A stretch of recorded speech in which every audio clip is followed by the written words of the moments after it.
Hey there, truth seekers. I'm Larry Litton, your guide through the maze of modern politics and power dynamics on liberty, leadership, and lies. Each episode will challenge the narratives, expose the lies, and celebrate the leaders who champion true liberty. Get ready to question, learn, and maybe even change your mind. So let's dive into the truth together. Good morning, ladies and gentlemen. Do I have a treat for you this week, folks? In fact, the next couple of weeks will be outstanding as I sit down with Mr. C. Richard Archie of the Tennessee Firearms Association, and we talk about what is wrong with Tennessee, or we answer the question, what is wrong with Tennessee? The next few episodes will be a part history lesson, part civics lesson, as well as it will be a call to action. As a programming note, I will have an upcoming episode where the guest will be able to provide the audience, particularly those people here in Tennessee, with some inside baseball type discussion as we have an actual conservative representative that serves in the General Assembly on the program. I don't want to let his name out just yet because the trans-publicans in the General Assembly are still upset with this individual. All I can tell you is that this person has not been on the program before and does not represent Tennessee House Districts 12 or 17. You probably already knew that Representative Farmer and Representative Ashley would never appear on this show. Nor is this individual any of the two senators that represent the good people of Sevier County. Speaking of Sevier County politicians, I had a longtime friend of mine, and this is going all the way back to the 80s, comment on one of my social media posts.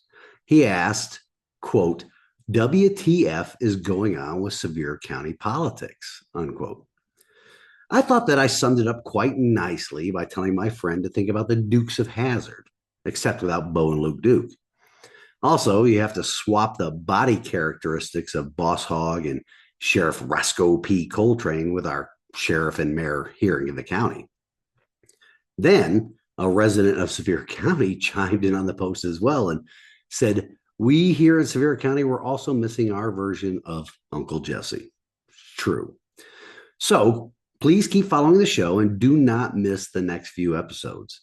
Since this is another interview type episode, there will not be any segment break in the middle of my discussion, just like the previous episodes. In fact, we're going to go straight from this intro right into the discussion. So with that, let's take a stand in the arena with Mr. Archie this week, folks, and get on with the show. All right, ladies and gentlemen, we welcome Mr. Archie to the Liberty, Leadership, and Lies podcast. For the next couple of episodes, we're going to talk about everything and anything that has to do with Tennessee and its restrictive gun laws and how it's not really living up to its reputation of the patron state of shooting stuff. So, Mr. Archie, if you can go ahead and give the audience a brief introduction to yourself. Okay, my name is C. Richard Archie. I am the West Tennessee director of the Tennessee Firearms Association. I have been actively involved in this organization for the last nearly 30 years. Very few people understand that prior to 1994, there was no opportunity for an individual to lawfully carry a firearm in the state, or a handgun, I should say, in any of the counties in the state unless you would cross the palms of your county sheriff with enough greenbacks that they would give you a special deputy's permit to carry within that county only. In 1994, John Harris, who is the executive director of the Tennessee Firearms Association, penned what was then a May issue permit situation where you still had to go to the sheriff and get him to approve your ability to carry a firearm. But it was better than just having the special deputy's license, because then what it did, it gave you the ability to carry statewide. Now, the May issue situation was such, if you weren't friends with your sheriff, guess what? He didn't have to approve you. And so the next year in 95, the TFA went back to the General Assembly and they changed it from may issue to shall issue, which gives a set of criteria that if you meet that, then the state has to issue you a permit. And so if you're not a convicted felon, if they don't have videos of you eating a baby or beating your wife in public and that type thing, then you can get a permit in Tennessee. Now, originally, it was just called a handgun carry permit, and we were expressly desirous of having it to be open or concealed, as opposed to the permit that I was involved in getting in Texas. Jimmy Carter ran me out of the state in 81. I had to go to Texas for a number of years because you couldn't give your labor away in Tennessee as a construction worker. I spent quite a bit of time in Texas until 94 when I moved back here to the state. And we perfected a permit out there. If you remember the situation of the Luby's massacre, Right. do you remember that? Well, that was in Killeen, Texas, where a guy drove his pickup truck through the front glass of the Luby's restaurant on Sunday afternoon after church and got out with 2 semi-automatic handguns and just laid waste to the whole place. After that, there was a young lady in there who decided to run for the Texas legislature because at that time it was illegal for you to carry a handgun into a brick and mortar place of business in Texas. And so she got elected, and we got that passed down there. You had to go to Austin, as a matter of fact, to get your permit at that point. You couldn't go to Tarrant County Courthouse and apply for it. You had to show up in Austin to be in line to get in. Mm-hmm. However, once that was perfected, you could only carry concealed in Texas, and you had a situation called printing. If the law enforcement officers in Austin saw what they considered to be a handgun underneath your shirt or your jacket, they could stop you and take your weapon from you and remove your license. So in Tennessee, when John Harris moved this as a shall issue situation in 1995, it was open or concealed. Now, today, what that is the enhanced carry permit. Right. And all they did was change the name. They didn't give you any other prerogatives. They didn't give you any other freedoms. There was no more liberty associated with it. They just decided at that point to turn around and do a concealed only permit that the NRA actually wrote and handed to a legislator to pass. And it was, we're going to do this to help get constitutional carry passed. I went, because you didn't have to go take classes. You didn't have to go actually fire your weapon. And of course, by the same token, you didn't get as much reciprocity with that type of permit as you did with the now coined enhanced carry permit. So then in 2021, Governor Lee pushed forward what he called constitutional carry, which is not by any stretch of the imagination. But what it is, it's permitless handgun carry, some places from time for some people. And so you have 3 different tiers of being able to carry a handgun in the state of Tennessee. One's the enhanced carry permit, which is the original. And by the way, if you are like me and you perfected your handgun permit in 1996, it still doesn't say enhanced, even though I've been through a number of new iterations of me having to pay the state to keep that privilege, because that's what they treat it as, not a right, but a privilege. But I just got my new updated for 10 more years or 8 more years handgun carry permit, and it's pink now instead of being red. And secondarily, it does not say enhanced carry permit. So they had to print a new card. Why didn't they print one that says enhanced carry permit? Wouldn't have cost them any more money, I don't think. In fact, I'm positive that it wouldn't. But they just don't want to put the enhanced on that permit. So that way they can keep the sheep confused. So all these things that we have in Tennessee. Now, the single most important thing that I think is necessary for everybody to understand is that until 1989, or let me regress just for a moment. In 1796, the state of Tennessee was admitted into the Union as a state. And the Second Amendment analog, which is a high-powered attorney word that they use to say this is the same thing that it says over here in the federal, we're just going to say it's the Second Amendment analog in Tennessee. And what it does is it mimics the Second Amendment. The original wording of our Second Amendment analog in 1796 simply says that the free men of this state have the right to keep and to bear arms for their common defense. Notice that it doesn't say handguns. Right. It says arms. Okay. So from 1796 until 1989, it was lawful in Tennessee for you to carry a long gun. Now, however, when we became a state, we didn't get to vote as the people on ratifying the Constitution in Tennessee like most people did or most places did. When they left Knoxville with the Constitution and carried it to Washington, D.C. and handed it to Thomas Jefferson, he read it overnight and said, "This is the least imperfect and the most Republican of all the documents that I've seen to date." And he carried it to George Washington, who concurred, and he walked into the legislature the next day on the federal level and said, "This is really good. Let's go ahead and vote them in." And so we were added to the rolls of states in Tennessee without ever having to come back and do a ratification of our Constitution or Declaration of Rights. And so that's unprecedented in the United States.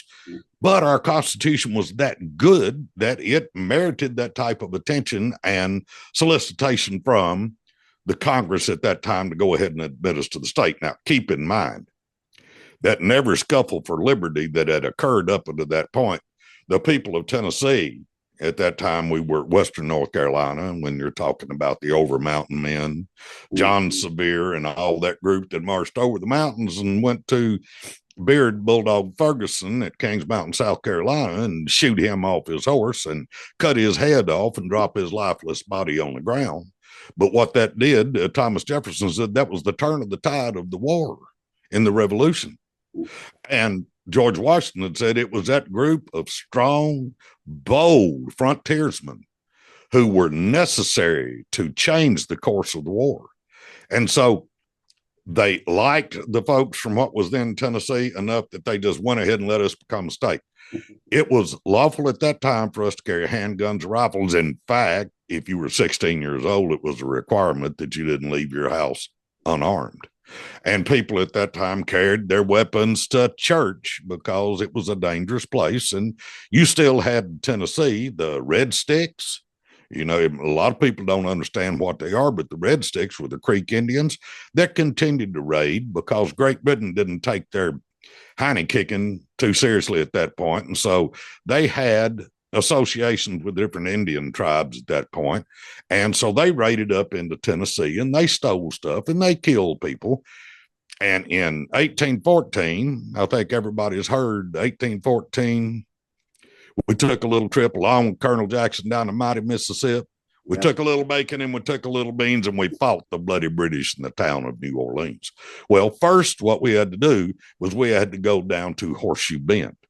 And so the governor at that time in 1814, Willie Blount, called for 2,500 volunteers to go with Colonel Jackson down into Alabama to fight the Red Sticks. And you've heard the term, good Lord willing, and the creek don't rise.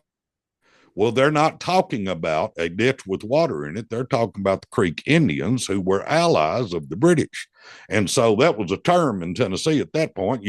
The Creeks were always uprising and coming in and stealing cattle and stuff like that. So, oh, that's right. Tennesseans got to protect their property with deadly force at that point.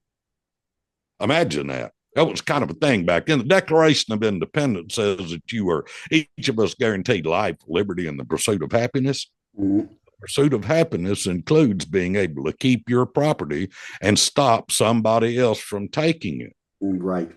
Now, we can't do that anymore because what's happened is our General Assembly has decided to completely circumvent the true meaning of the Second Amendment in Tennessee. We became a state in 1796 where it said the free men of this state have the right to keep and to bear arms for their common defense. Now, in 1801, the General Assembly passed the first infringement on that, where they said that anybody who shall debase himself and carry a handgun commits a crime.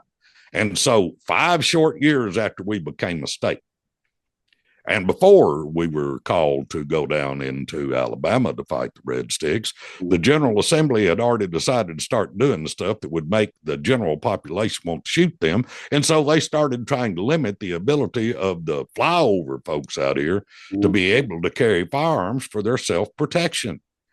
That's not what the Constitution of the United States nor the Constitution of Tennessee called for. But yet, if you are the General Assembly, you can operate with what they now call sua sponte. And that's a Latin legal term that means the king don't have to pay no attention to the serfs. He can do whatever he wants to. And so from that sad day in 1801 until 1821, when they made it a complete crime for you to carry a handgun, and later on, they had to turn around and say in 1871, the Supreme Court said, no, wait. What we're going to do is we're going to look back at what our Constitution called for. And this was after in 1870. Another little history lesson is necessary here. At the end of the Civil War, Tennessee was not issued a military governor, nor did we have to propose a new constitution to the federal government to be let back in. We were required only, and this is because who was president at that time after Lincoln was assassinated? Right. Well, that was Andrew Johnson, and he was a Tennessean. And so therefore he cut a special deal for us. And I said, here's the thing. If you'll just ratify the 14th Amendment and guarantee that the freed slaves can have all the rights and privileges enumerated in the Constitution as citizens, we'll let y'all join back in. And they did. 4 years later, they put the proposed new Constitution together, which changed the Second Amendment analog, and it moved the Declaration of Rights from Article 11 to Article 1. And originally, our Article 11, Section 26 said that the free men of this state have the right to keep and to bear arms for their common defense. Now, Article 1, Section 26 of the revamped 1870 grandiose Constitution said the citizens of this state have the right to keep and to bear arms for their common defense. However, the legislature shall have power by law to regulate the wearing of arms with a view to prevent crime. It took them 4 years to gin that up, to craft that so that they could make sure the freed black slaves were disenfranchised, that they had no ability to carry a firearm to withstand the KKK and the Night Riders in Tennessee. And all one has to do is go to the Bruin decision and read what Justice Thomas writes about Tennessee and Arkansas and Alabama at that time period, and the Jim Crow stuff that was put on the freed slaves and those in Texas as well, to realize that what that was a dodge from what the 14th Amendment called for. Correct. And so therefore, what we've got right now on our books in Tennessee is a Jim Crow law, because it says in 3917, 1307A1, it is an offense to carry a firearm or a club with the intent to go armed. Now, I believe you're ex-military, right? Absolutely, yeah. Okay, so you were Navy, I believe, if I remember reading your stuff. Yes, sir. But when you left port with the battleship, did you leave your guns at the house? Absolutely, or did you keep them on that boat? Okay. Absolutely. All right, so you don't leave the house to go enforce laws or to provide protection for yourself without carrying arms of some type. And so how could you possibly put that handgun in your holster on your hip and leave the house without intending to go armed? It's terrible. That's a misnomer. And it was just wordsmithing at the time in 1870 to make sure that they could keep their thumb on the freed slaves so that they did not have the ability to bear arms. I also didn't let them vote at that point, and we had to go through all that. But the whole point of the matter is, in 2010, the Supreme Court of the United States changed the metric for Tennessee, even though nobody wants to admit it or to look at it or to read it or try to understand it, especially in the legislature. But what they said is, you know what? We're going to incorporate the Second Amendment against the states through the due process clause of the 14th Amendment. So now no state can do what, if I remember correctly, in the original and still federal Second Amendment, it says a well-regulated militia being necessary to the security of a free state, the right of the people to keep and bear arms shall not be infringed. So when they incorporated the Second Amendment against Tennessee in 2010, that means that the Jim Crow laws that we have on our books now are unconstitutional. But What we have is a Department of Safety and a General Assembly who says these are our statutes. Until they get changed, we're going to enforce them. Now, a couple of interesting things have taken place in the last 48 hours. The newly minted and appointed head lawyer for the Department of Justice in their Civil Rights Division, Harmeet Dillon, filed an amicus brief on behalf of gun owners in in Hawaii, where you cannot, in fact, there ain't no two places that's any more different than Alaska and Hawaii, because everybody in Alaska is armed, and just the criminals in Hawaii, because the law says that average people who obey the law can't carry a firearm, right?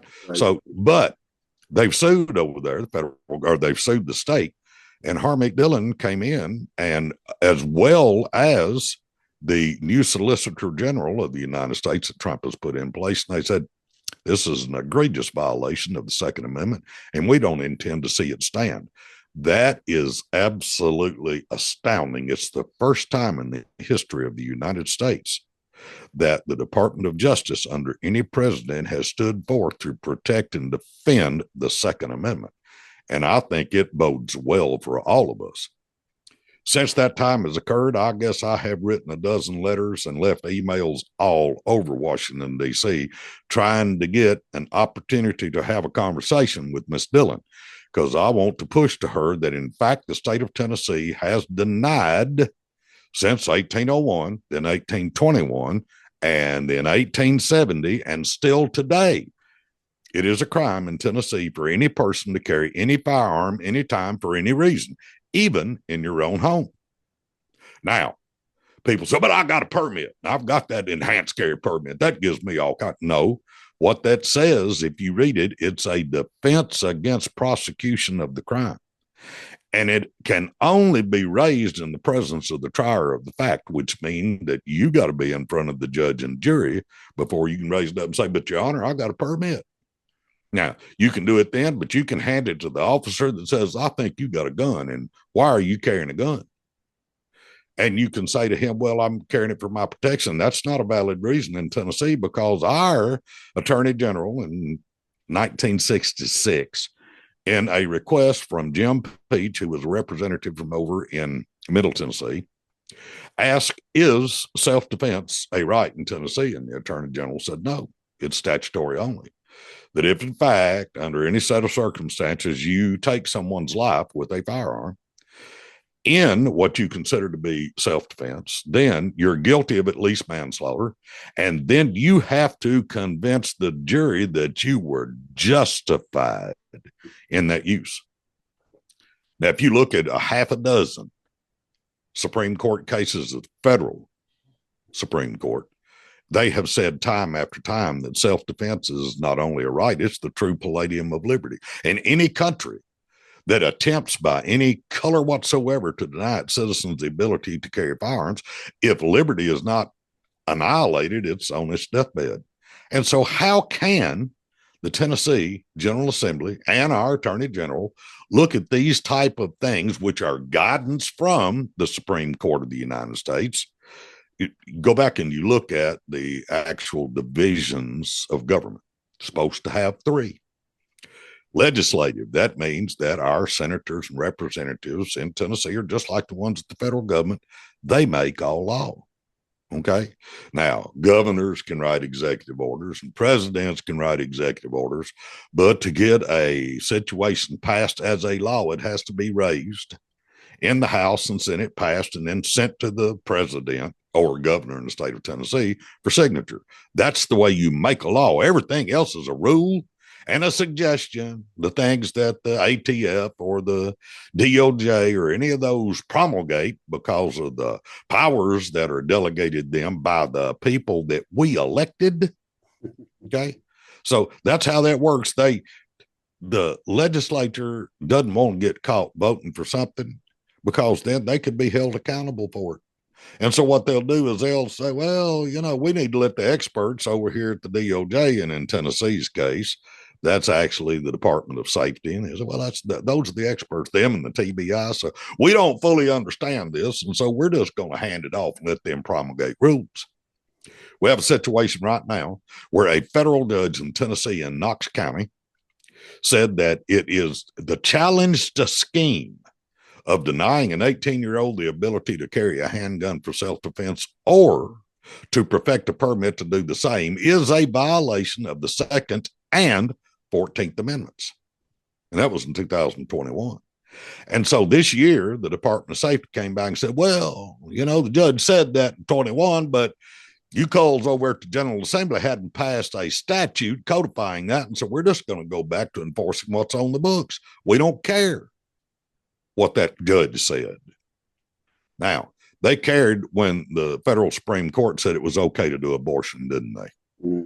Right. Yeah, absolutely. The court said it. We got to, and when the court said, you got to let gay marriage stand, well, Tennessee jumped right in there and said, absolutely. We're not, even though it said in our Constitution that marriage was between a man and a woman, we didn't fight that. We just turned up on our heels and let them have that instantly. Mm-hmm. But now you got a federal judge telling us you got to allow 18-year-olds to carry handguns, because if you can force them to carry a firearm to protect the republic, you should be able to allow them to carry a firearm to protect themselves. Beings, no entity of government is responsible for the production of safety or security for any individual.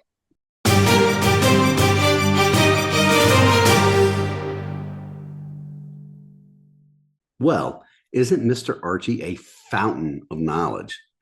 Be sure and tune in next week as we continue discussing what is wrong in Tennessee and just how did it go wrong. This week's wisdom from God's word comes to us from the Gospel of Luke, chapter 17, verse 3. Pay attention to yourselves. If your brother sins, rebuke him. And if he repents, forgive him. For decades now, we, the citizens of the volunteer state, have failed to rebuke our sinful representatives in the General Assembly as they seek to erode our liberty and make us slaves to the state. The good people of Tennessee need to shake off their apathy and look at what the trans publicans in Nashville are doing to us and not for us. We need to focus on putting primary challengers forward that will seek to restore our government back into the bounds of the contract that is our state constitution.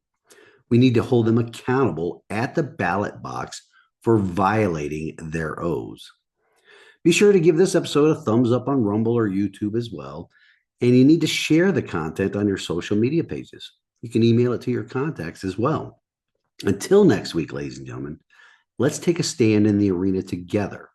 Reveille, it's time to wake up.